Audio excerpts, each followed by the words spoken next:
Welcome to episode 12 of Model Airport Reviews, the final episode of season 5, where I review your model airports. Today I will review 12 model airports, 3 of which will progress to the grand finale. 1 is chosen by me and 2 by you through the comments. After this video follows the grand finale episode, scheduled on the 19th of December, about which I will give more information later. All grand finalists I will post through a community post on YouTube. Now let's get started with the review. This is an unnamed model airport. It has taken inspiration from several US airports, with a terminal on the left, military and a hangar section in the middle, and a cargo section on the right. The terminal looks nice and it's an interesting and nice looking ATC tower. There are a bunch of retro aircraft parked at the terminal. Around every aircraft is a nice amount of ground service equipment.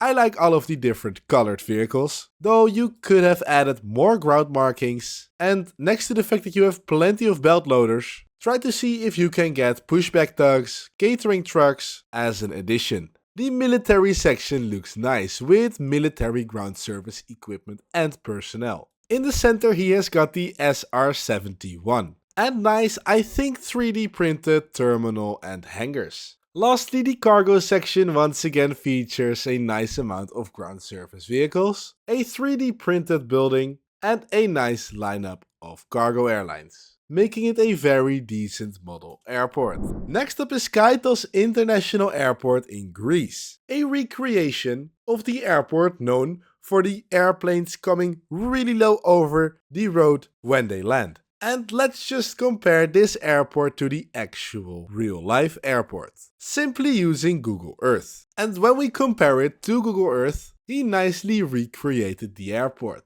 Not the complete apron, but a big part of it, with the surrounding hilly scenery and trees, the plane spotting place next to the water, and the terminal design and ATC tower look quite similar to real life. The only thing is the airlines like Southwest and Eva Air aren't present on the actual airport. You'd rather see Ryanair, EasyJet or TUI, though it's a lovely livery, very colorful and a nice looking recreation of Kaos Airport. Here is Fredrikstat International Airport in Norway. The airport has a terminal and behind it a taxiway and runway. Waiting to depart is an SAS A321. In the background he has this self-built windsock, which is a nice detail. Even though the airport is built on a ground mat, he did add his own twist to the airport, in the form of a road along the edge of the airport, with modeling grass, trees and a fence. Also seen on the left of the runway here, which is a nice addition. My big tip for you is to add a nice Scandinavian background instead of the blue paper that you have on the wall right now. We move to the Netherlands, where we have Rotterdam South International Airport. This airport has exactly what I meant with a nice background, with the skyline of Rotterdam. At night the airport nicely lights up, with lights installed in the taxiway line and along the runway, which is a really nice addition. And there are also lights in the terminal, which has a fully modeled, detailed interior, with duty-free shops, restaurants, a waiting area and greenery inside. Overall, a very nicely detailed and complete model airport. This is Grassmer Airport in Manchester, England. Built on his bedroom floor, he has got a bunch of papers stuck together. It's a really interesting layout, but I did want to show you it because at night, the airport nicely lights up, and as you see in the background, he made some fantastic scenery. He folded skyscrapers and buildings out of paper, making a skyline with some big trees in between. I find this such a cool detail, which I'd love to add to my own airport as well one day. Really creative and a nice addition to the airport in my opinion. We go to Germany, where we take a look at Hamburg Airport. This 1 to 500 scale airport with only remote stands consists once again of a nice lineup of Herpa Wings aircraft models. Also, there are a bunch of vehicles driving around the airport. I like the light poles that he added in between all of the aircraft stands. And I'd like to point out the ground markings on this airport. The gate numbers 95 on the ground here indicate which aircraft stand this is. Also the max span of 30 meters, meaning the maximum wingspan of the aircraft taxiing into this taxiway can be no more than 30 meters. And finally the weathering, with the vague black around the taxiway line from the aircraft's rubber tires. All very nice details. This is Madrid Sur Oeste Airport in Spain, featuring a runway on the left and multiple remote gates and a terminal. The airport is 1 to 500 scale. This scale is the smallest, has the least detailed but most affordable model aircraft. And the main manufacturer Herpa Wings creates most of the models and ground service equipment. And he has got all those Herpa Wings models and GSC nicely lined up at the Herpa Wings terminal. I like how he added the ING branding on the jet bridges. He did a nice job on the ground markings with a yellow taxiway line and a black taxiway outline. And overall a very decent looking model airport. The next very interesting airport is Klitko International Airport in Prague. The airport seems to be located right in the middle of someone's house. And he did an awesome job with the lights, and the paper-built terminals look quite neat. He's got a great collection of 1 to 200 scale aircraft models, though I'm just really curious, why did you build an airport at this place? It looks okay, but were all the people in the house happy with stepping out of this door right into the runway of your model airport? Comment that down below. This is the Royals Airport, a fictional 1 to 400 scale airport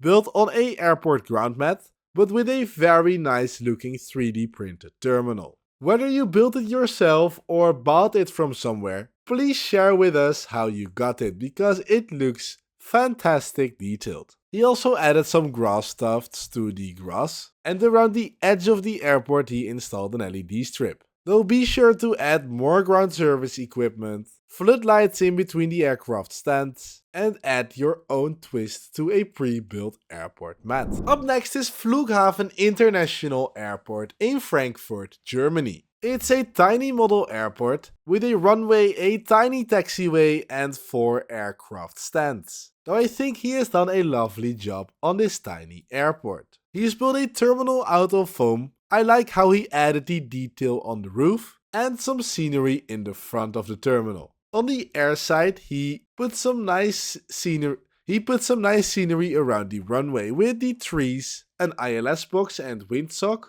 Around the aircraft, I think you can add a bit more ground service equipment, though for the rest you have a nice looking model airport. We go to the USA, where we have Sawyer International Airport in Texas. It's a very big model airport with a runway, multiple taxiways and 2 terminals and remote stands on the top right. One of the terminals is built out of Legos. Looking neat, and I like the Lego floodlight in the front here. Also, all of the ground service vehicles are Lego bricks. The larger terminal seems to be built out of wood, once again featuring Lego bricks ground service equipment. On the edge of the runway he installed this ILS box and a Lego ATC tower. And the final detail which I like are the tiny signs printed on the ground of the taxiways, helping the pilots navigate whilst on the ground taxiing on the taxiways. And the final airport of today is Aspen County Airport in Aspen, Colorado.